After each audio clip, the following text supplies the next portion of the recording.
Welcome back to the Precision Educator. I'm Larry Chu, joined by my colleague and co-chair of the Society for Education in Anesthesiology's Precision Education Task Force, Viji Kurup. Hi, Larry. It's great to be with you again and with yet another interesting podcast.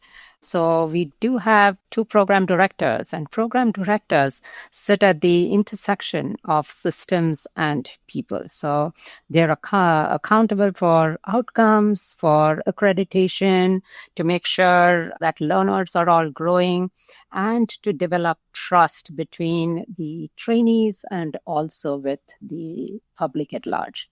That's right, Viji. And, in our first three episodes, we explored precision education as a concept, but most program directors aren't thinking in those terms. And most importantly, I think at this point in our series, we wanted to start to talk in real world terms. And program directors are managing people and programs, and they're onboarding residents, they're managing handoffs, accreditation, reports, and high stakes evaluations. Right. So today we're asking, what are the daily challenges that program directors face, and how might precision education begin to respond to them? And we're joined by two guests who live this work daily. Dr. Bryan Mahoney, Program Director and Vice Chair of Education at Mount Sinai, St. Luke's and West, and Dr. Marianne Chen, Program Director at Stanford University Hospital.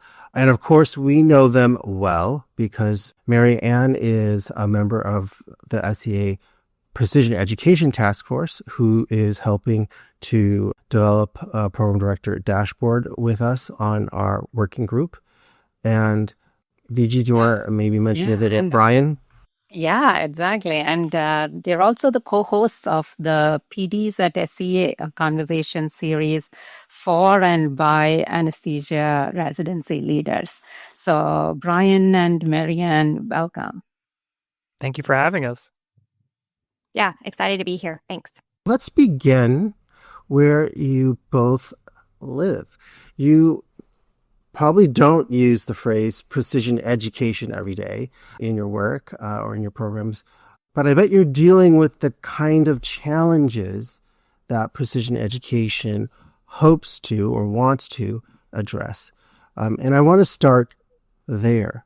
Let's try to understand what are some of the persistent issues that come up time and again, repeatedly, where the system doesn't quite work for the individual learner the way you would like.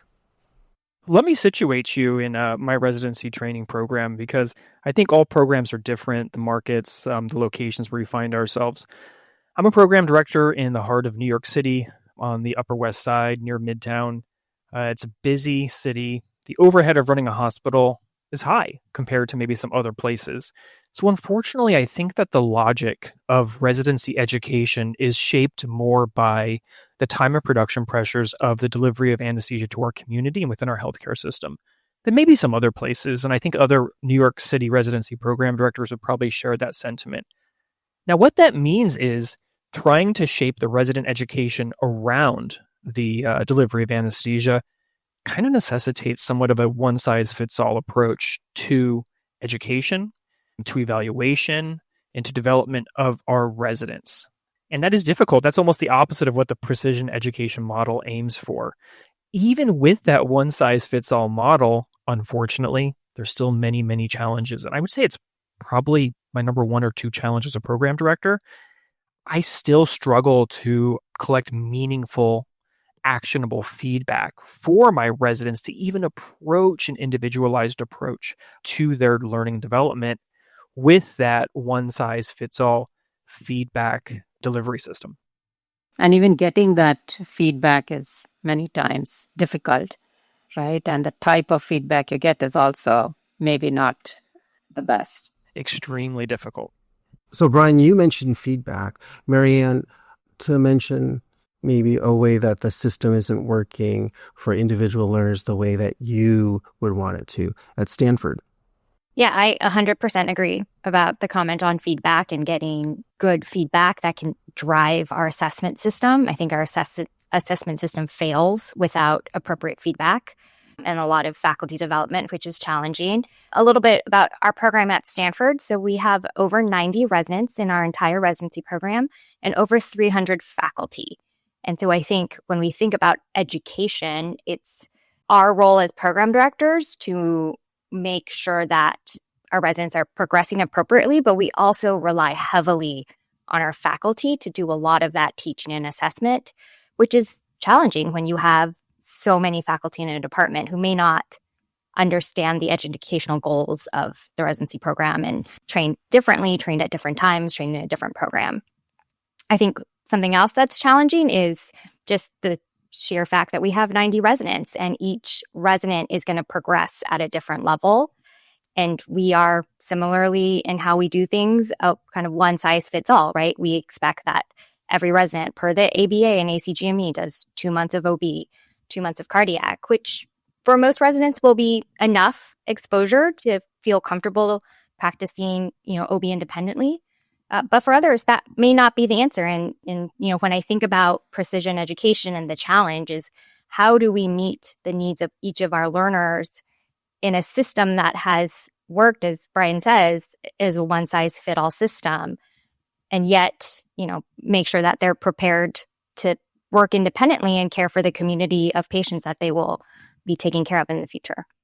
And sometimes, even the feedback might not be at the right time, because I remember there was a study in which 59% of program directors reported identifying struggling residents only through critical incidents. And that's already, a time where you're past the time where you should have been intervening with that resident. So there's a lot of gaps in both the quality as well as the quantity, I think, of the feedback and assessment that are associated with our trainees. So let's build from there because, Bryan and Marianne, what you both mentioned, clearly they are problems that are not unique to your programs. They, as Viji mentioned, align with national patterns. And you've been navigating them long before anyone has even mentioned the word precision education. If you're already making adjustments for learners based on what you're noticing and not really like formal systems in place, what does it look like in your program, Bryan? And then what does it look like in your program, Marianne? Well, it's very interesting to hear Marianne describe the structure of her program. We're a little different. We're a large, mid-sized program. We have about over 70 residents, but our faculty group is very small. We're in one of the smaller hospitals in New York, so I have between 50 and 60 faculty. So the ways that I've strategized getting the information for residents is primarily through leveraging the relationships that you encounter in a smaller department. I'll give you a specific example. All residency program directors hold a semi-annual clinical competency committee meeting to review the performance of all residents. Even from the very beginning, I recognized the utility of inviting in all of our board runners or clinical coordinators. There are different names for this role in different hospitals. Now, the reason I do that is I want to capture what I generally call gossip. Gossip is anything where something is said about another person who's not present and isn't really aimed specifically towards their development. And the coordinators get a lot of gossip. The different faculty will pop into their office or make comments on the fly about residents they're working with, frustrations or positive things.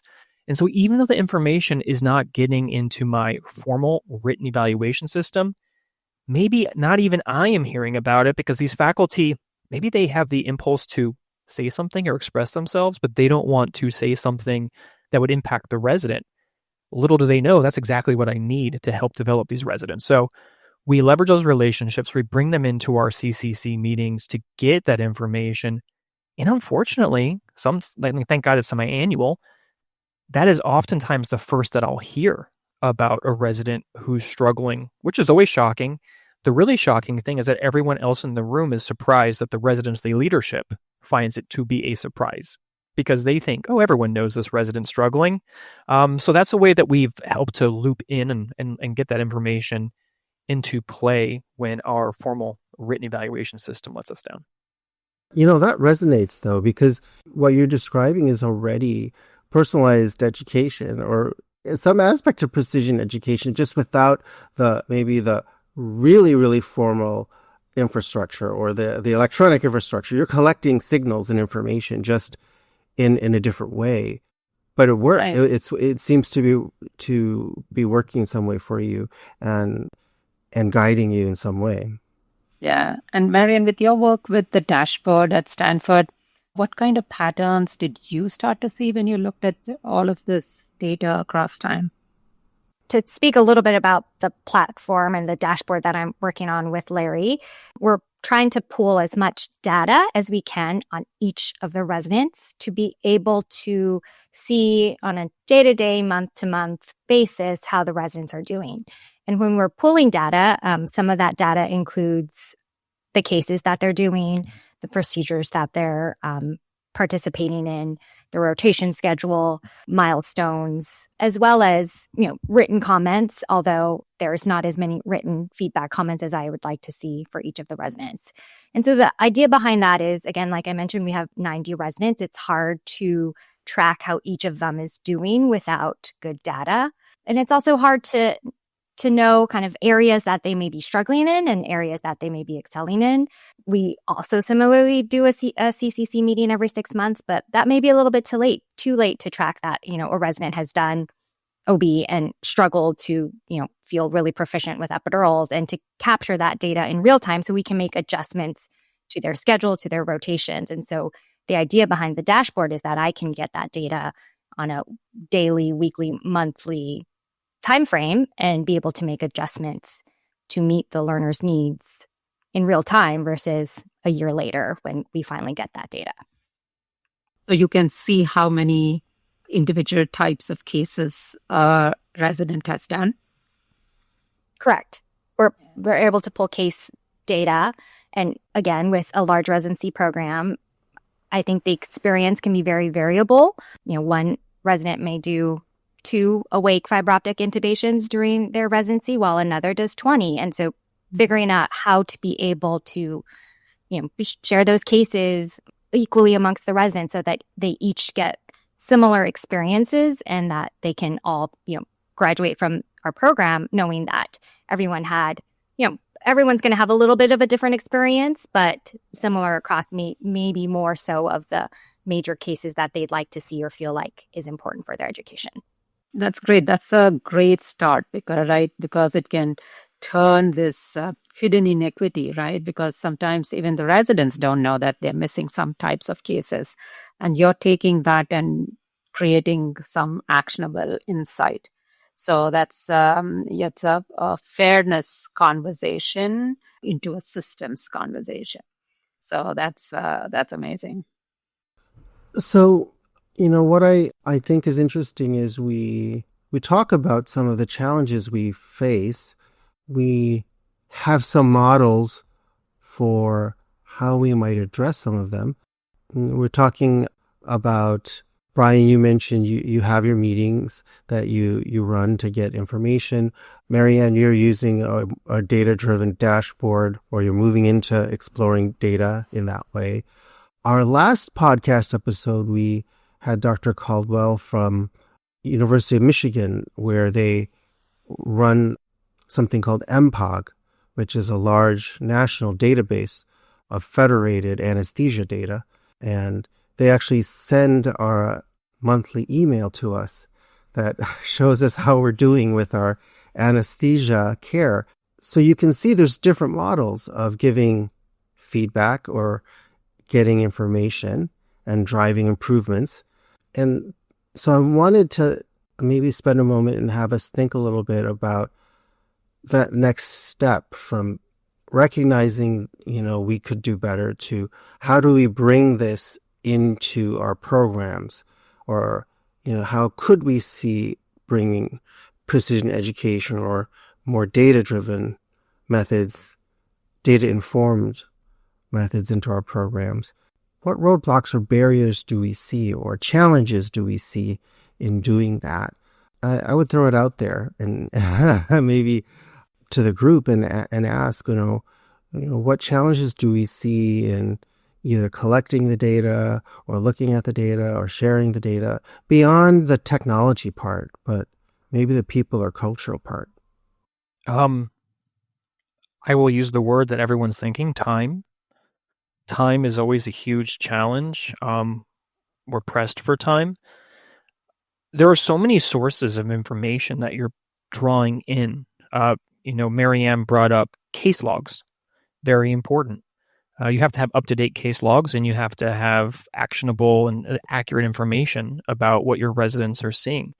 There's feedback. We have feedback come in through a number of different systems. We have the system our GME employs. We have a system we bootstrap to our scheduling software to collect feedback every day from residents who are paired with faculty. We have emails that come into my inbox or people who stop by my office. We have the CCC. So things are coming from all these different sources, collecting them, putting them together. I can't tell you how many times I've laid in bed at night and said, oh my gosh, I forget this thing this person said to me. I have to wake up in the morning and make sure I act on that. And then once you have the information, having the time and the bandwidth to put it into effect. I think that in my residency, it's generally reserved, that kind of time, for the people who fall a couple of standard deviations below the mean in some core competency. At that time, we do utilize and create a very specific, personalized individual learning plan. But outside of that, we haven't had the time to integrate that kind of precision for the majority of our residents. It's just completely impractical with the time and resources we have. Yes, I completely agree with what Bryan was saying about how time is spent on our residents who are struggling, and those that are excelling and doing well, we just don't have as much time to focus on them and really create the educational experience that would be personalized for them to help them grow and be challenged and to meet their needs. So time is definitely a restraint. I will also add that for me in our program, having so many faculty is also a challenge because we rely on them to understand the goals of a rotation, the goals of the residency itself, and to give that feedback and to make those assessments. And so we need that data to be able to understand how our residents are doing. And without data that is coming from a place where the faculty feel comfortable assessing it, we just don't have that data to even use to make these assessments. When Marianne was talking, it made me think of something else too. There's kind of like a bimodal precision approach to my residents. Let me flesh that out. The struggling residents, they do get precision education. You used the term earlier, signal, Larry, and I thought that was great. I use a bunch of different strategies to try to pick up some signal as to where a resident's struggling. Maybe that's through inclusion of people who are privy to the gossip. But when I get the signal, I actually have to go and I have to backtrack. And I have to very deliberately collect feedback that doesn't already exist in my feedback system. And that feedback is collected to integrate into an individualized learning plan. You have to diagnose the problem. So they get that, what's called precision education at the development of these skills an anesthesiologist should have to go out and practice independently. The residents who excel, I would say they actually do get very individualized, but I'll say mentorship. I spend a lot more of my time creating opportunities for them. Now, what does that look like? Helping to link them up with people to initiate research projects, education scholarships, networking them through societies like the SCA and other professional societies. So it's kind of unfortunate. The time I give to the struggling learners is just to get them up to speed. The ones who excel do get individualized mentorship, but no time is really spent on precision education in terms of the core competencies, maybe helping them excel at the upper end of some of the soft topics on professionalism, communication, other things. I think that's what most people face in the residency programs. And I want to also get your thoughts on one more piece. Both of you talked about, time and faculty time being stretched. The other big thing that also comes up is trust, right? The data that's being collected, the residents, they worry about being watched. Faculty worry about being judged. And sometimes this inadequate data is because of lack of trust between the two. So how have you dealt with and how do you see this in your programs? I mean, Bryan, if you have the secret sauce to how that works, I'd love to hear it. I'm still trying to figure that out in my role and in our program that continues to grow. But I 100% agree with what you're saying, Viji, is that there needs to be trust in the system from both residents and faculty. There needs to be trust that the reason why we have to do feedback and assessment is for their learners' growth and ability to be the best anesthesiologists they can be. And again, our duty to the community and the community that they'll care for in their future practices. But it's a challenge, and I'm still trying to figure that out. I'm relatively new in my role. I've only been a PD for a few years now, and I would say that is something that I'm continuing to learn about, and that means more conversations with the residents, more conversations with the faculty to understand, like, where can we build that trust? What's been missing in the system? How can I implement change that will be beneficial to everybody involved? But would love to hear Bryan's thoughts, since he's been doing this longer than me and probably has more expertise in this than I do. I have no secret sauce, but I could talk about my specific situation and things that I've found that have helped. I have a huge advantage. I have a small faculty group, about 50, and I am a more senior faculty member now. I've been doing this for over a decade. So a large portion of my faculty are younger than I am, a large portion I trained. So that does help a good deal. I'll give you an anecdote. A faculty member sent me a text, so they wanted to chat. You're always concerned when you get that. They just wanted to pop in and tell me about a resident who was struggling. And so I had a discussion about, how we were going to try to intervene with a more individualized approach to their learning early on.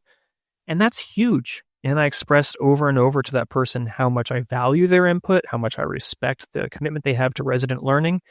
But gosh, it takes years to develop that relationship.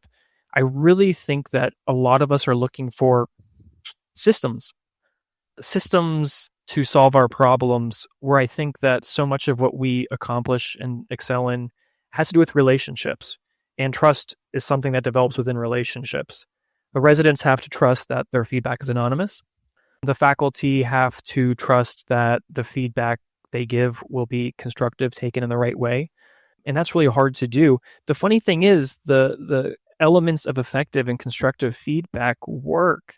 If you sit down and you give a lecture about how to give feedback, you can talk to them blue in the face and say these elements work, but people, they don't understand the elements of effective feedback, or they don't trust in them. So it's a hard process. So I think that I wouldn't call it the secret sauce. I would say it's my cheat code is really through relationships. That takes being very present, being very available, and a little gray hair goes a long way, because that means they've known you for a while. I think the other issue too, especially with trainees, is I think it's a universal issue with feedback in general, is oftentimes they're challenged in that their skills are often made visible before they're comfortable in showing proficiency. And that's just the way of learning in a residency program. And I think the assessment of those skills isn't always made visible in the same comfort. So it's not only about how we give assessment, but how we show visibility to those assessments in ways that also are trustworthy to the learner as they develop their skills. And I think that's something that maybe systems can design for. And that's something that we can think about. But it brings me back to Bryan's story of gathering information through people. because I think it's those human connections that do, in a way, provide that progressive visibility to assessment and help protect learners as they're growing their skills. And it's almost something that I was thinking about as we start to think about precision education and we're gathering data. How can we show it thoughtfully in the same way that our human systems show data? Because there are subtleties to the human systems of teaching and learning and coaching that I think we need to give some real thought to as we bring these data systems to light, because it's not a simple on and off switch. And that, I think, contributes to what Viji was bringing up when it comes to trust. I think, we learn early on, we educators, there's summative and there's formative assessment. I really believe that most faculty understand that what's happening with residents is primarily formative when they're in the operating room and they're talking.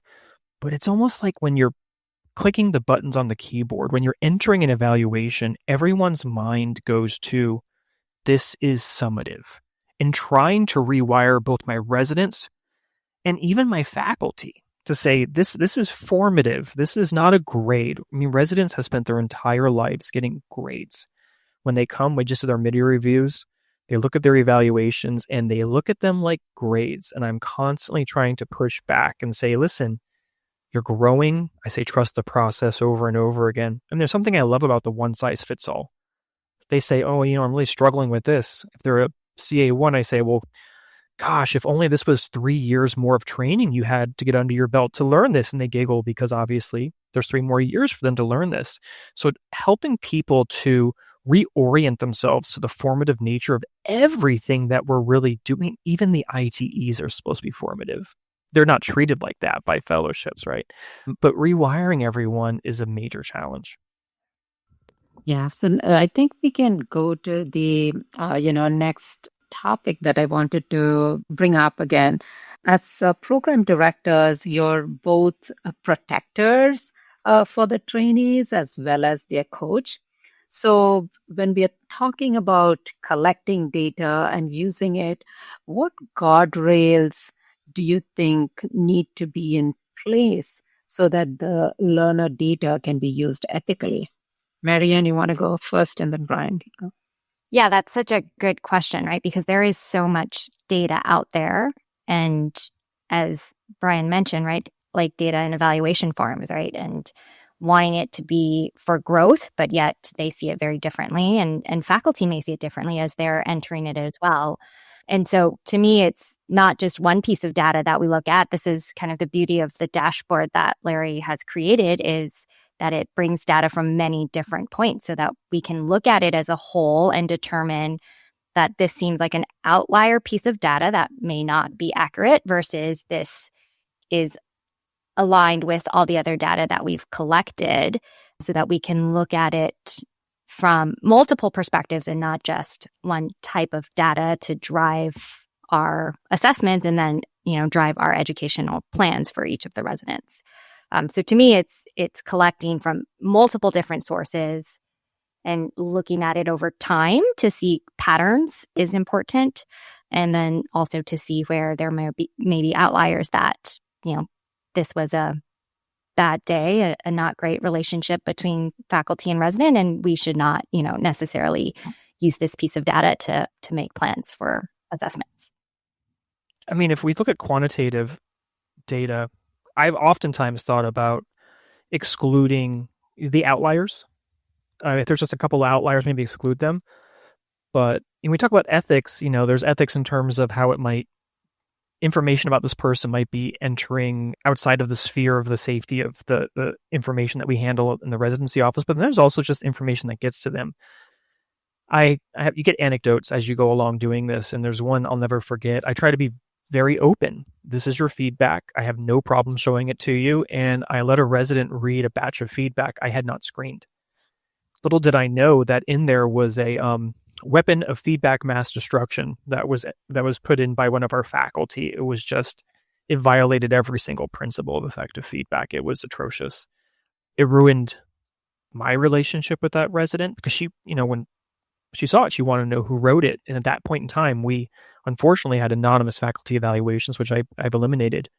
I didn't want to violate that trust. So it ruined a number of relationships. It hindered my ability to effectively teach and coach this resident. So there's also always going to be a human role. You have to screen a lot of this. Some of this should not get back to the resident. Some of the faculty are irresponsible in the information that they're providing. Maybe they're having a bad day. Maybe they just had a bad case and they didn't take the time they should have to settle down before entering something. So that's a really major point at which we have to guard against things that can impair the psychological safety for our learners. So, Bryan, you brought up residents. That makes me think too. What role do you think residents might have? It's actually for you or Marianne, but what role do you think residents might have in, as we bring on precision education initiatives, in governance for these initiatives, being involved in bringing these on board? I personally think that residents should have the freedom to see that data, right? That they should be able to have access to it, that they should be able to track it themselves.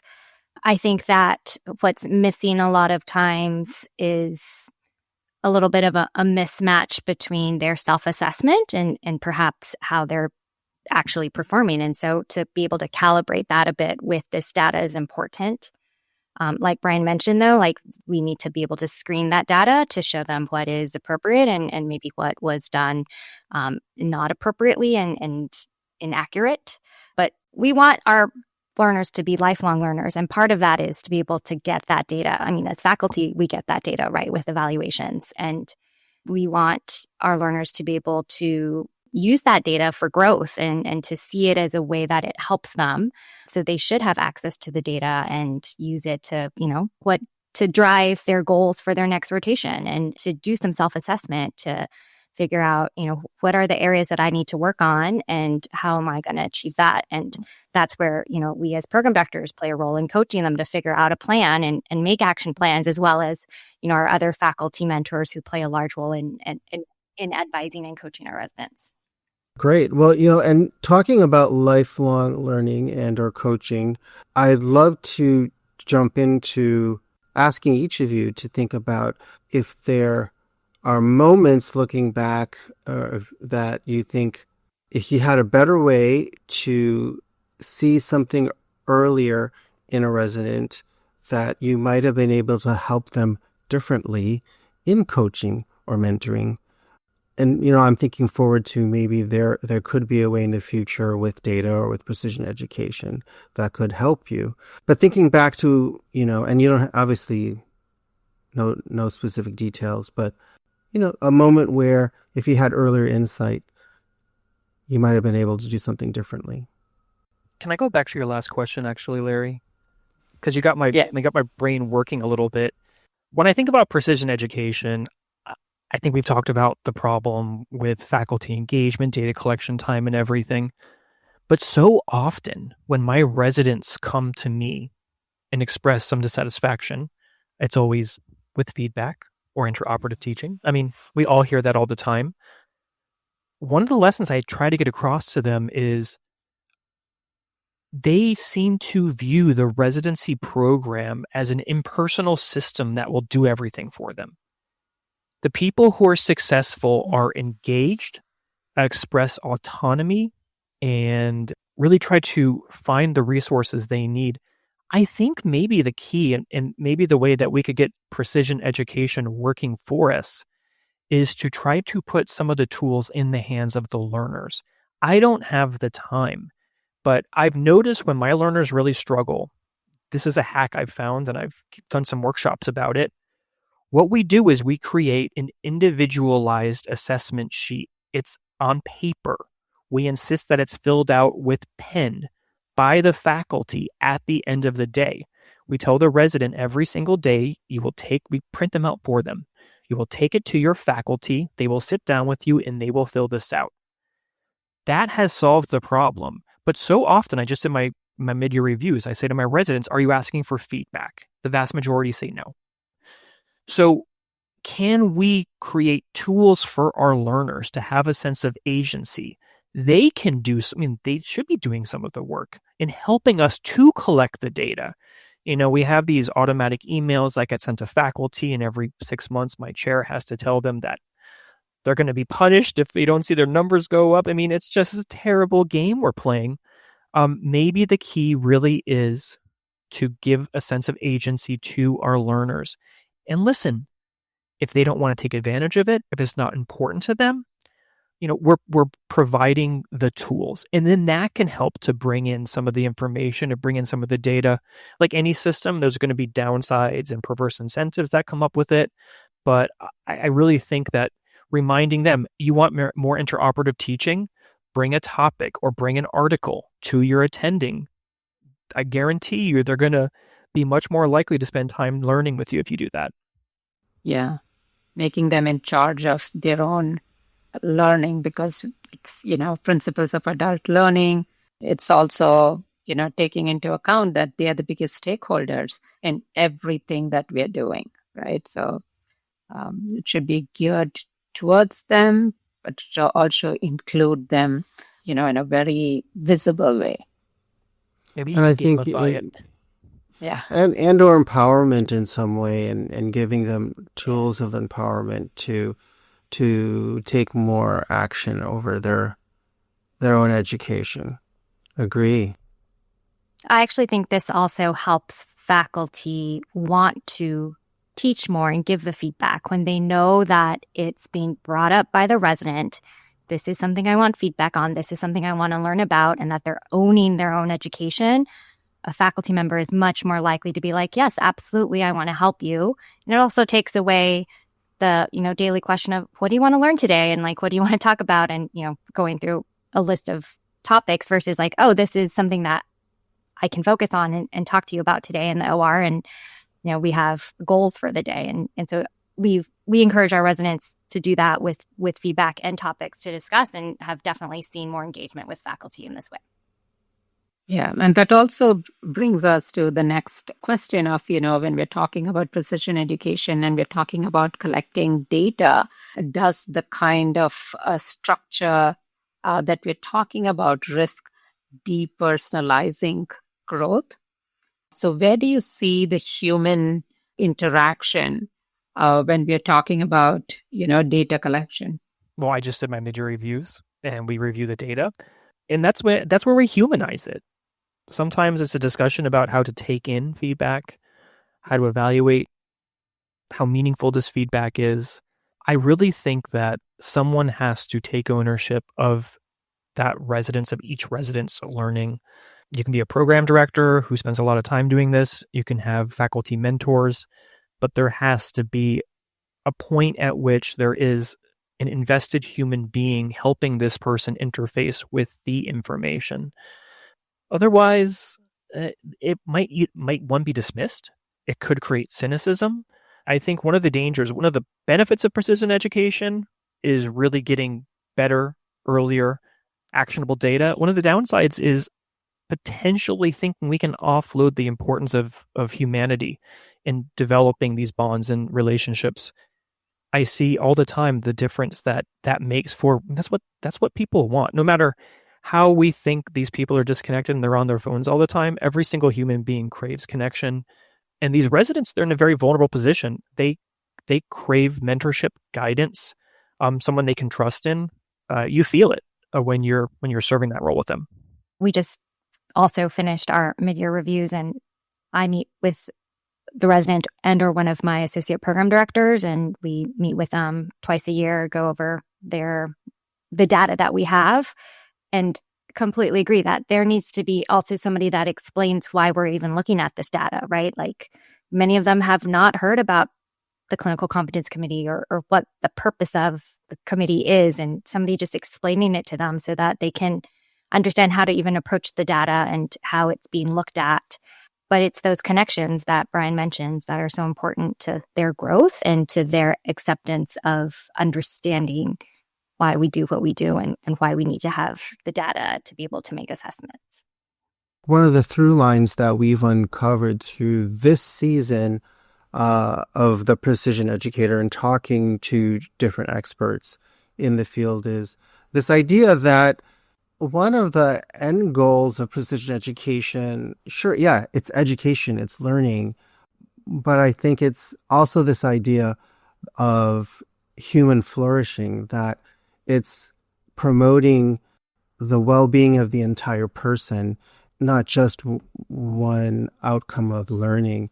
That could really be the ultimate potential here. I would love to see some of the data that we're collecting ultimately reflect some of those things, including wellness, for instance, including something around relationships and connection, as both of you have mentioned, something around identity formation, for instance. I think all those things are so crucial to this idea of human flourishing beyond just education, which is so much within the potential of the idea. I think I just wanted to remind ourselves, as we're starting to maybe think about implementing, that it is within our potential to think about these questions, to ask about wellness and relationships and connection as we collect these data. If we want to know about how our residents are flourishing in their lives and their careers. Yeah. And, I'm really enjoying this conversation. But before we leave, we always want to, end with some practical points. So if there's a program director listening and thinking, yeah, this all makes sense, but I'm so overwhelmed, what do you think should be the first step for them in this direction?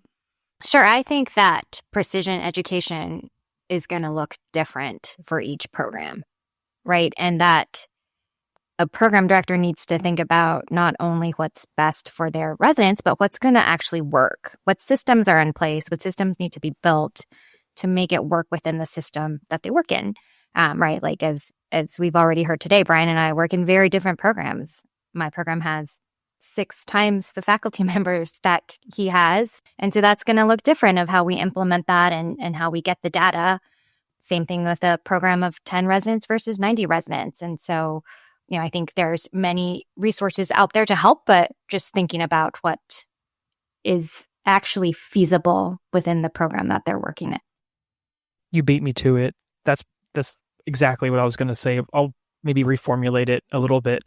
My residents oftentimes come to me with a list of things that they would like to see. And you do the same thing over and over again because you get a new batch every year, right? And I'll say, you seem to think that as a program director, I was presented with a clean slate and I got to sketch out the exact program that I want. But that's not what happens. I got plopped into this city, in this hospital, in this GME, with these faculty and these surgeons, and I was told, okay, now run a program. And so there are so many constraints. However, the best ideas and the best initiatives always come in the context of a lot of constraints. Those are actually better than the ones that we think we can come up with no constraints. So look at the resources you have. Never get the sense that you're going to build some overarching system that is completely delinked from the constraints and the context in which you work, because it's going to look terrible. It's going to be a failure, and everyone's going to think you're bullheaded and ineffective. A half loaf is better than none. So getting a little bit of progress with what you have is better than getting no progress at all. So in my program, I leveraged relationships and I leveraged the faculty size and integrating that into my CCC. We saw that we could utilize our case assignment system, our electronic case assignments through Epic to automate some feedback forms. That was just, there's all these little tiny things. It's like a toy box of disconnected toys that are each an approach to try to solve a problem. And that's better than this grand overarching system that captures everything, which you're never going to accomplish. So start small, figure out what works. Don't be afraid to fail.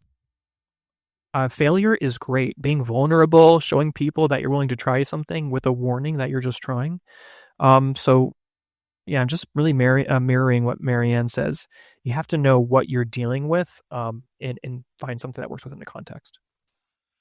Right. And maybe start with the biggest pain points in your residency, right? Like if you just talk to people in your residency program and say, what are the biggest pain points? And then see how can you use the data that you already have to get some meaning out of it and then work from there.